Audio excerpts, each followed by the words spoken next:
Good morning and नमस्ते। फेरि पनि नयाँ भ्लगमा सबैलाई स्वागत छ।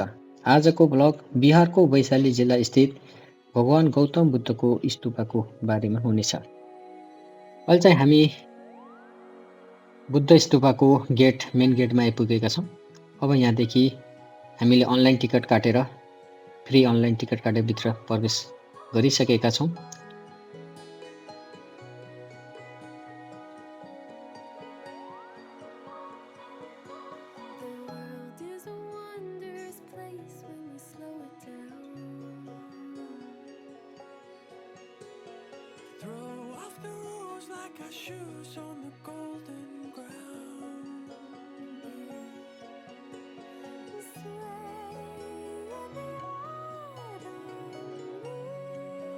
बौद्ध स्तूपा बिहारको पटनादेखि 60 किलोमिटर टाढा वैशाली जिल्लामा अवस्थित रहेको छ। यो एउटा यस्तो धार्मिक स्थल हो जहाँ शान्ति, आस्था एवं संस्कृति झल्किन्छ। 72 हेक्टरमा फैलिएको यो स्तूपा 540 करोडमा निर्माण भएको आकलन गरिएको छ। भगवान बुद्ध यहाँ आएर अन्तिम प्रवचन दिएको भनाइ पनि छ।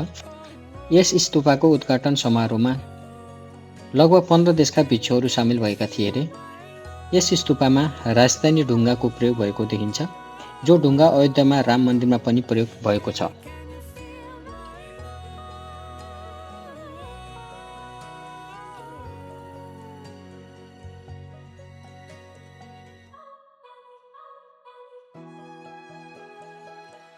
यो हो भगवान गौतम बुद्धको शालिग। यहाँ एकदमै शान्त माहौल देख्न सक्नुहुन्छ। यहाँ आएर मनमा शान्ति अनुभव भएको छ।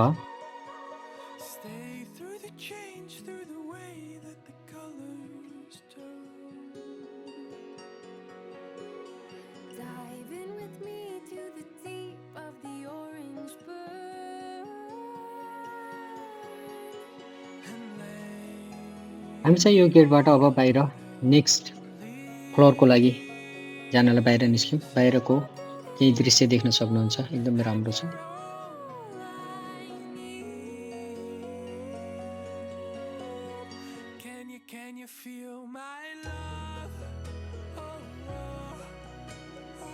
यहाँ देख्न सक्नुहुन्छ भिक्षुहरू र पछाडि उहाँ चाहिँ म्यानमारदेखि आउनुभएको अरे भगवान बुद्धको दर्शनको लागि। यहाँ विभिन्न बाहिरी देशहरूबाट भ्रमणको लागि आउनुहुने रहेछ। देख्न सक्नुहुन्छ एकदमै फ्राकिलो, एकदमै विशाल यो स्तूपा आफैमा एकदमै विशाल र एकदम गौरवमय देखिन्छ।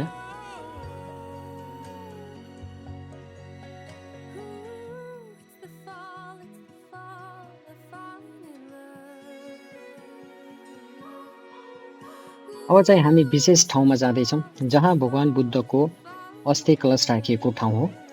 देख्न सक्नुहुन्छ विशाल, एकदम शान्त, कोलाहल रहित वातावरणमा हामी प्रवेश गरिसकेका छौँ। यहाँ एकदमै मनमा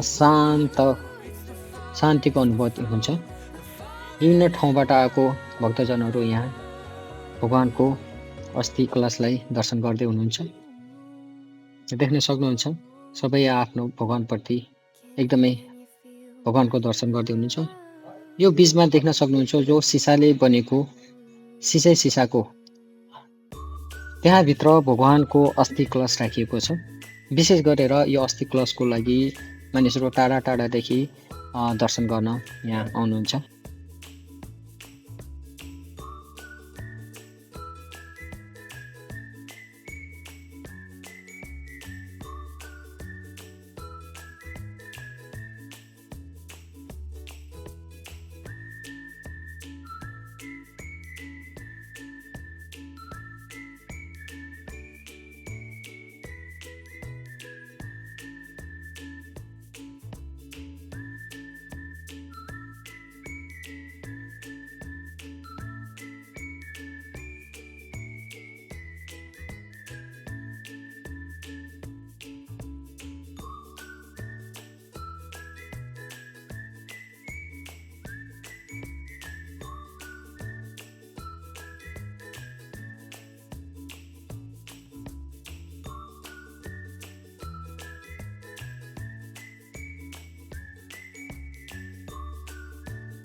समय अभावका कारण हामी अलि छिटो स्तूपको दर्शन गरेर हामी बाहिर निस्किसकेका छौँ।